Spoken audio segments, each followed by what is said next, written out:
पूरे भारत पर राज करने वाले ये 10 वीर योद्धा उन राजा महाराजाओं को समर्पित है जो हमारे भारत की आन बान और शान है। उन योद्धाओं की कहानी जिन्होंने औरंगजेब हो या सिकंदर या फिर सारे मुगल ही क्यों ना हो, सबको मात दे दी थी और टुकड़ों में बटे हुए भारत को अखंड भारत बनाया था। तो चलिए शुरू करते हैं आज का ये बेहतरीन वीडियो। नंबर 10, अशोका। दोस्तों, लगभग पूरे भारतवर्ष में शासन करने वाले सम्राट अशोक भारतीय मौर्य राजवंश के महान सम्राट हैं। कहा जाता है कि उनका राज्य अफगानिस्तान से लेकर बर्मा तक और कश्मीर से लेकर तमिलनाडु तक फैला हुआ था और राजधानी पाटलिपुत्र थी। सम्राट अशोक का नाम हमेशा से महान राजाओं की लिस्ट में शामिल रहा है। मौर्य वंश के तीसरे शासक रहे अशोक को उनकी कठोरता और दयालुता दोनों के लिए जाना जाता है। अशोक एक महान योद्धा थे जिन्होंने अपने राज्य को बढ़ाने के लिए बहुत से युद्ध किए और जीते भी। लगभग 261 ईसा पूर्व में ईस्ट कोस्ट पर एक फ्यूडल रिपब्लिक कलिंग, जो कि आज ओडिशा के नाम से जाना जाता है, के खिलाफ एक भयंकर युद्ध छिड़ा था।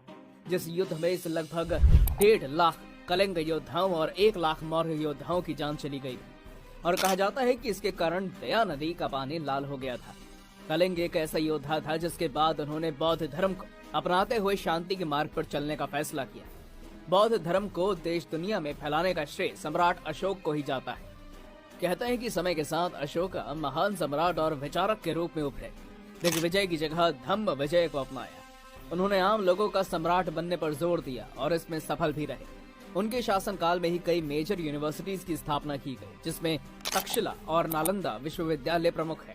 दोस्तों, 3री शताब्दी में सम्राट अशोका द्वारा बनाया गया मध्य प्रदेश सांची का स्तूप आज तक प्रसिद्ध पर्यटक स्थल है। अशोक स्तंभ से लिए गए अशोक चक्र को भारत के राष्ट्रीय ध्वज में स्थान दिया गया है और 4 शेर वाले चिन्ह को राष्ट्रीय चिन्ह यानी कि नेशनल एम्बलम का सम्मान दिया गया है। नंबर 9, चंद्रगुप्त मौर्य। दोस्तों, इतिहास की चर्चा हो और सम्राट चंद्रगुप्त का नाम ना लिया जाए, ऐसा तो हो ही नहीं सकता। मौर्य वंश के संस्थापक चंद्रगुप्त को भारत का पहला सम्राट माना जाता है। वैसे तो इनके जन्म के बारे में कई कहानियां हैं, लेकिन चाणक्य जैसे महान रणनीतिकार को गुरु के रूप में पाने के बाद इन्होंने अपना अभियान शुरू किया। चंद्रगुप्त ने लगभग 2 लाख पैदल सेना और 80,000 घुड़सवारों की एक सेना बनाई थी, जिसका समर्थन हजारों रथों और हाथियों द्वारा किया जाता था। सबसे पहले उन्होंने मगध से नंद वंश को खत्म कर अपना शासन स्थापित किया और फिर अलग अलग खंडों में बटे हुए भारत को अखंड भारत बनाया।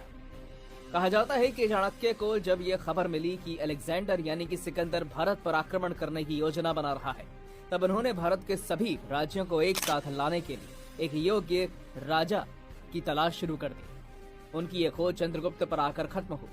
चाणक्य के मार्गदर्शन में ही चंद्रगुप्त ने सिकंदर के सेनापति सेल्युलस को युद्ध में हराया था और उनके साथ संधि की थी कि वे कभी भी भारत पर आक्रमण नहीं करेंगे।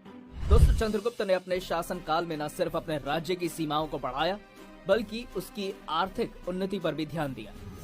नंबर 8, राजा राजा 1।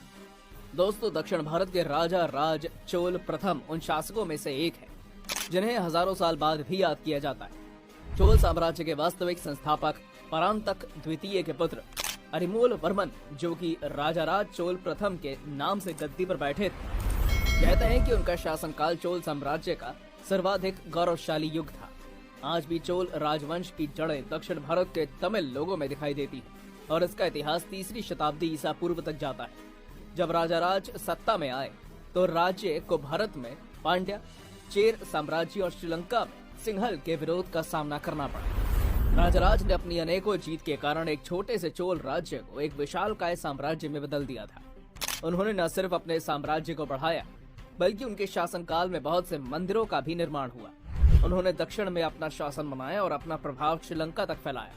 यही नहीं, बल्कि हिंद महासागर के व्यवसायिक समुद्र मार्गों पर चोला वंश का ही राज चलता था और उनकी अनुमति के बिना यहाँ कोई व्यापार नहीं कर सकता था। राजा राज ने 100 से ज्यादा मंदिर बनवाए, जिनमें से सबसे प्रसिद्ध और ऐतिहासिक है तंजौर का शिव मंदिर, जो यूनेस्को द्वारा वर्ल्ड हेरिटेज साइट घोषित किया जा चुका है। नंबर 7, पृथ्वीराज चौहान। भारत के एक ऐसे महान राजा जिनका नाम सुनकर मुगल कांप उठते थे। जी हाँ दोस्तों, पृथ्वीराज चौहान को भारत का अंतिम हिंदू सम्राट माना जाता है। उन्हें राय पिथौरा के नाम से भी जाना जाता है। अजमेर के साथ साथ दिल्ली के साम्राज्य पर भी राज करने वाले पृथ्वीराज चौहान अपनी युद्ध कुशलता के लिए जाने जाते हैं। बात करें अजमेर के शासन की, तो ये उन्हें अपने पिता सोमेश्वर चौहान की मृत्यु के बाद मिला था। लेकिन दिल्ली का उत्तराधिकारी उन्हें उनके नाना ने और उस समय दिल्ली में शासन कर रहे अनंगपाल ने घोषित किया था।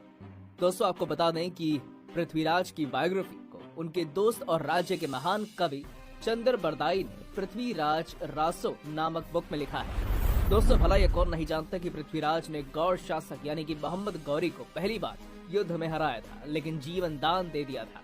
जबकि दूसरी बार जो युद्ध हुआ उसमें पृथ्वीराज को बंदी बना लिया गया और मोहम्मद गौरी ने उनकी आंखें भी निकलवा दी थी। लेकिन पृथ्वीराज चौहान की वीरता के बारे में जानकर आप चौंक जाएंगे। बिना आंखों के भी उन्होंने अपने दोस्त चंद्र बरदाई की मदद से खुद प्राण त्यागने से पहले मोहम्मद गौरी को खत्म किया, जिसने भारत के इतिहास में अपनी हमेशा के लिए जगह बना ली। नंबर 6, महाराजा रंजीत सिंह। दोस्तों, पंजाब के शेर यानी कि शेर पंजाब के नाम से मशहूर महाराजा रंजीत सिंह को सिख साम्राज्य का संस्थापक माना जाता है। कहा जाता है कि उन्होंने ही 19वीं सदी में सिख शासन की शुरुआत की थी। लेकिन शायद आप ये नहीं जानते कि बचपन में चेचक की बीमारी से इन्होंने अपनी एक आंख गंवा ली थी, लेकिन फिर भी एक कुशल शासक थे। रंजीत सिंह ने 10 साल की उम्र में ही युद्ध लड़ने शुरू कर दिए थे। जी हाँ दोस्तों, आपने बिल्कुल सही सुना। जिस उम्र में आजकल बच्चे उल्टी सीधी हरकतें कर रहे हैं, उस उम्र में उन्होंने अपनी सीमाओं को सुरक्षित रखने के लिए युद्ध लड़े। उन्होंने ही पूरे पंजाब को एक किया और सिख राज्य की स्थापना की। महाराजा रंजीत ने अफगानों के खिलाफ कई लड़ाइयाँ लड़ी और पेशावर के साथ साथ पश्तून क्षेत्र पर भी अधिकार कर लिया। कहते हैं ऐसा पहली बार हुआ था कि पश्तूनों पर किसी गैर मुस्लिम ने राज किया हो। दोस्तों, महाराजा रंजीत सिंह ने अपनी सेना को लड़ाई की खास टेक्निक सिखवाई, जिसमें मार्शल आर्ट्स भी शामिल था और सिख खालसा सेना तैयार की। कहा जाता है कि सिंहासन पर बैठने के बाद भी उन्होंने कभी राज मुकुट नहीं पहना, क्योंकि सिख धर्म में भगवान के सामने सबको एक बराबर माना जाता है। सबसे दिलचस्प बात यह है कि दुनिया का नायाब कोहिनूर हीरा कभी महाराज रंजीत सिंह के खजाने का हिस्सा हुआ करता था। दोस्तों, लाहौर में अपनी आखिरी सांस लेने वाले इस महान शासक ने अपने जीते जी अंग्रेजों को पंजाब पर कब्जा नहीं करने दिया था। नंबर 5, महाराणा प्रताप। दोस्तों, आज भी अगर कोई घोड़ा पालता है तो उसे चेतक जरूर कहकर बुलाता है, लेकिन क्या आप जानते हैं ऐसा क्यों? लेकिन उससे पहले जानते हैं ये। महाराणा प्रताप सिंह उदयपुर मेवाड़ सिसोदिया राजवंश के राजा थे। महाराणा प्रताप को मुगल शासकों के सामने कभी न झुकने के लिए याद किया जाता है। कई सालों तक बादशाह अकबर के साथ युद्ध करने वाले महाराणा प्रताप का इतिहास एक प्रेरणा की तरह है। इन्होंने अपना सारा जीवन राष्ट्र, कुल और धर्म की रक्षा के लिए समर्पित कर दिया था।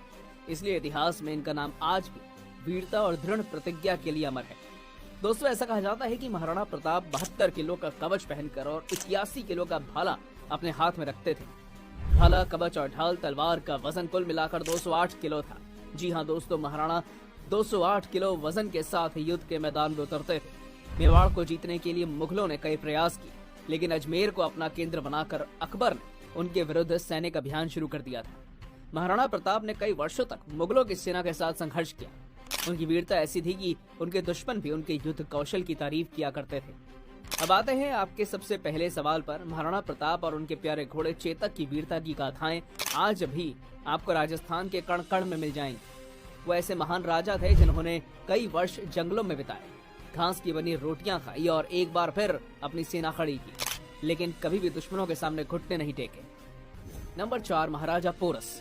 दोस्तों, भारत के महान हिंदू राजा पोरस का नाम जब भी सुनते हैं तो एक भारतीय होने के नाते हमारा सर अपने आप सम्मान से ऊंचा हो जाता है। पोरस सिंधु के राजा थे। आप ये जानकर चौंक जाएंगे कि उन्होंने सिकंदर के साथ इतनी वीरता से युद्ध लड़ा कि दुनिया को जीतने वाले सिकंदर को भी उनके साहस के सामने झुकना पड़ा। राजा पोरस का साम्राज्य सिंधु नदी से लेकर चेनाब नदी तक फैला हुआ था। महान पोरस और सिकंदर के बीच हाइडेस्पीस का युद्ध 326 ईसा पूर्व में हुआ था। वैसे तो उनकी मृत्यु की सही तारीख का कोई प्रमाण नहीं मिलते। हालांकि कुछ इतिहासकार कहते हैं कि राजा पोरस की मृत्यु 321 से 315 ईसा पूर्व के बीच हुई थी। दोस्तों, भारत सलाम करता है ऐसे महान राजाओं को जिसे कोई ना हरा पाया। उसने भारत में अपनी हार मानी। इससे ज्यादा गर्व की बात और क्या ही हो सकती है हम भारतीयों के लिए। नंबर 3, छत्रपति शिवाजी महाराज। इस महान मराठा शासक के बारे में कौन नहीं जानता। शिवाजी भोंसले एक जनरल के बेटे थे जिनका जन्म भारत के पश्चिम में पुणे में हुआ था। शिवाजी एक तरफ जहां वीर योद्धा थे, वहीं दूसरी ओर बेहद दयालु शासक भी थे। बताया जाता है कि शिवाजी ने ही मराठा साम्राज्य की नींव रखी थी। बचपन से ही शिवाजी ने युद्ध शिक्षा ली। इन्हें गुरिल्ला युद्ध तकनीक का जनक भी कहा जाता है, क्योंकि मुगलों के खिलाफ इन्होंने इसी तकनीक का इस्तेमाल किया। इनकी गुरिल्ला युद्ध नीति के बारे में आज भी बात की जाती है। एक कुशल योद्धा और रणनीतिकार होने के साथ साथ वो प्रगतिशील शासक भी थे। शिवाजी सभी धर्मों का सम्मान करते थे और उनके राज्य में सभी लोग बिना किसी भेदभाव के रहते थे। उनकी सेना में कई मुस्लिम योद्धा बड़े ओहदे पर आसीन थे। दोस्तों, शिवाजी के आत्मसमर्पण के लिए एक बैठक की योजना बनाई गई, लेकिन विश्वासघात का शक होने पर उन्होंने अपने कपड़ों के नीचे कवच पहना और छिपे हुए हथियार रखे। ऐसा कहा जाता है कि जिससे उन्होंने जनरल की आंतें फाड़ दी थी।